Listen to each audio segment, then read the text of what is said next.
एकीकरण के तहत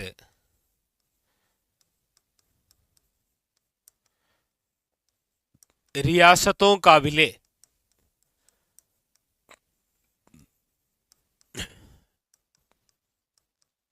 यानी कि राजस्थान एकीकरण के तहत कौन सी रियासत का विलय कौन से चरण में किया गया था और कब किया गया था।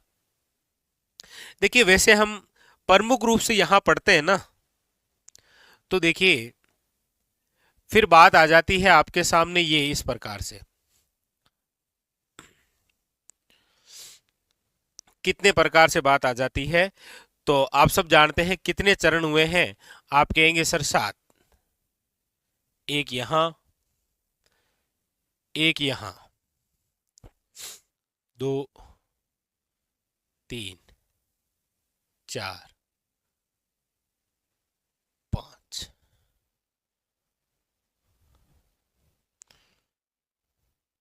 3, 4,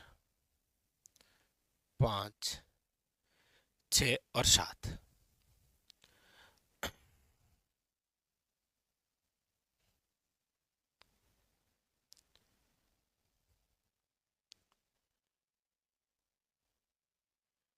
ये लीजिए कितने हो गए, 7 चरण हो गए आपके सामने। देखिए सबसे पहले चरण की यदि मैं बात करूंगा तो पहला चरण तो है आपके सामने 1948। चलिए फिर डेट से ही चर्चा कर देता हूं। पहला है आपके 18 मार्च 1948, ठीक है। दूसरा है आपके 25 मार्च 1948। तीसरा है आपके 18 अप्रैल 1948। फिर है आपके चौथा 30 मार्च 1949। फिर हो जाएगा आपके सामने पांचवा 15 मई 1949। फिर हो जाएगा आपके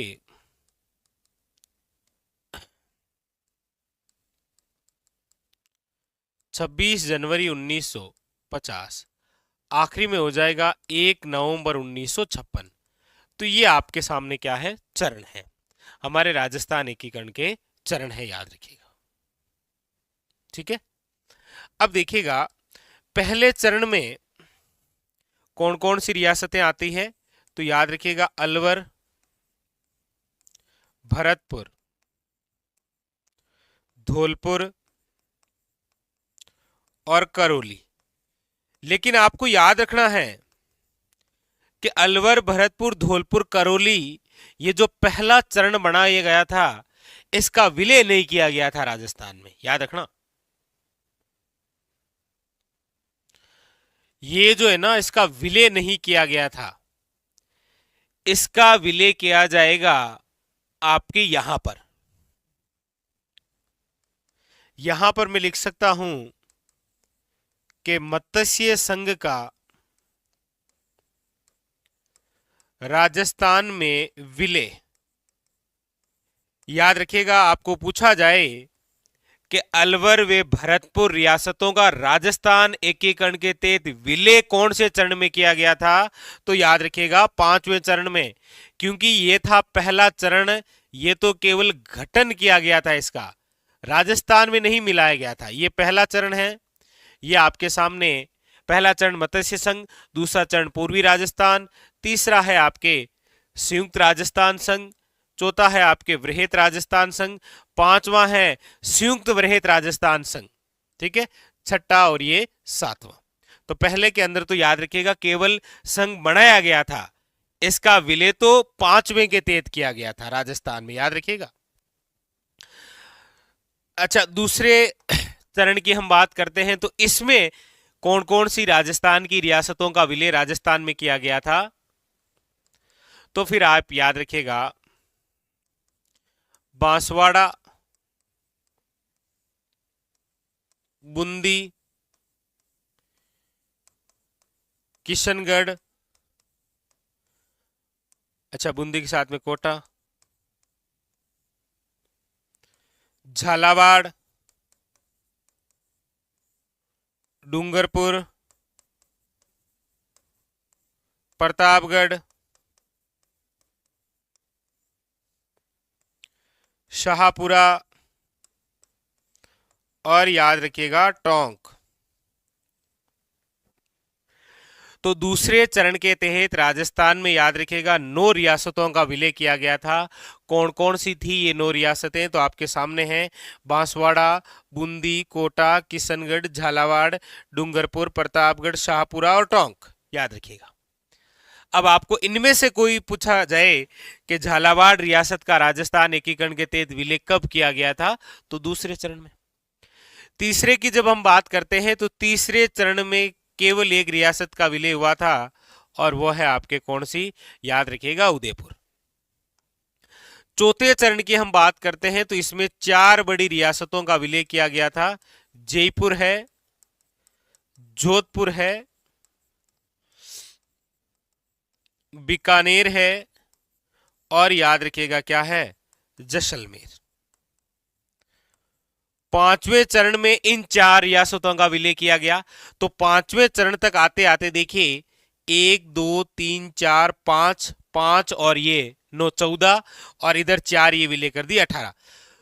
तो पांचवें चरण तक आते आते हमारे राजस्थान में विलय हो गया है 18 रियासतों का। एक रियासत बची है कौन सी, सिरोही। याद रखिएगा इस छठे चरण के अंदर आबू देलवाड़ा को छोड़कर, किसको, आबू देलवाड़ा को छोड़कर बाकी सिरोही का विलय किया गया। बाकी सिरोही का क्या कर लिया, विलय कर लिया। लेकिन छोड़ किसको दिया था, आबू देलवाड़ा को छोड़कर बाकी सिरोही का विलय कर लिया। सातवें चरण का गठन इसीलिए किया गया क्योंकि ये आबू हमें चाहिए था, माउंट आबू हमें चाहिए, क्योंकि माउंट आबू के अंदर एक गांव आता है हातल गांव, और वो जो हातल गांव है, वो था आपके गोकुल भाई भट्ट का, जिन्हें राजस्थान का गांधी कहा जाता है। यदि यहां तक राजस्थान का एकीकरण होता तो गोकुल भाई तो उधर गुजरात में चले जाते, क्योंकि सरदार वल्लभ भाई पटेल आबू देलवाड़ा को गुजरात में विलय करना चाहते थे। गुजरात उस समय स्वयं बंबई प्रांत का भाग था। ठीक है, याद रखिएगा। इसीलिए सातवें चरण का विलय किया गया, बनाया गया, गठन किया गया, और इसके तहत राजस्थान में आबू देलवाड़ा के साथ मिलाया गया था अजमेर मेरवाड़ा, अजमेर मेरवाड़ा का विलय। अब ये पूरी कहानी आपके सामने है। आप आजकल देखते हैं कि एग्जामिनर आपको इसी प्रकार से क्वेश्चन बनाता है कि राजस्थान एकीकरण के तहत कौन सी रियासत का विलय कौन से चरण के तहत हुआ है। तो ये पूरी कहानी आपके सामने है, लेकिन सबसे यूनिक बात याद रखिएगा, यहां ये गठन है, इसका विलय राजस्थान में किया गया है यहां 5वें चरण के तहत। याद रखिएगा, ये बात क्लियर हुई कि राजस्थान एकीकरण के तहत कौन से चरण में कौन सी रियासतों का विलय किया जा रहा है। दूसरे चरण में 9, तीसरे में 1, चौथे में 4 रियासतों का, पांचवें के अंदर मत्स्य संघ 4 रियासतों का, और छठे में आबू देलवाड़ा को छोड़कर, और इधर याद रखिएगा आबू देलवाड़ा और अजमेर मेरवाड़ा। ठीक है, बट आपसे भी तो एक क्वेश्चन पूछूंगा ही पूछूंगा मैं। क्वेश्चन आपसे यही है कि निम्राणा का विलय, निम्राणा ठिकाना है ना, निम्राणा का जो विलय है वो कौन से चरण के तहत राजस्थान में किया गया, कौन से चरण के तहत राजस्थान में विलय हुआ, ये आपको कमेंट बॉक्स के अंदर बताना है। और स्टार लगा लीजिए, क्योंकि क्वेश्चन तो बन ही सकता है इस प्रकार से कि एकीकरण के तहत कौन सी रियासत का विलय कब किया गया। बढ़ता है ना क्वेश्चन तो। चलिए, ठीक है, क्लियर, सब कुछ क्लियर हो गया। अब क्वेश्चन यदि ऐसा पूछा जाए ना कि राजस्थान की रियासतों के एकीकरण को आरोही क्रम में जमाइए, तो आपको पहले ये लिखना है कि कौन सी रियासत कौन से चरण में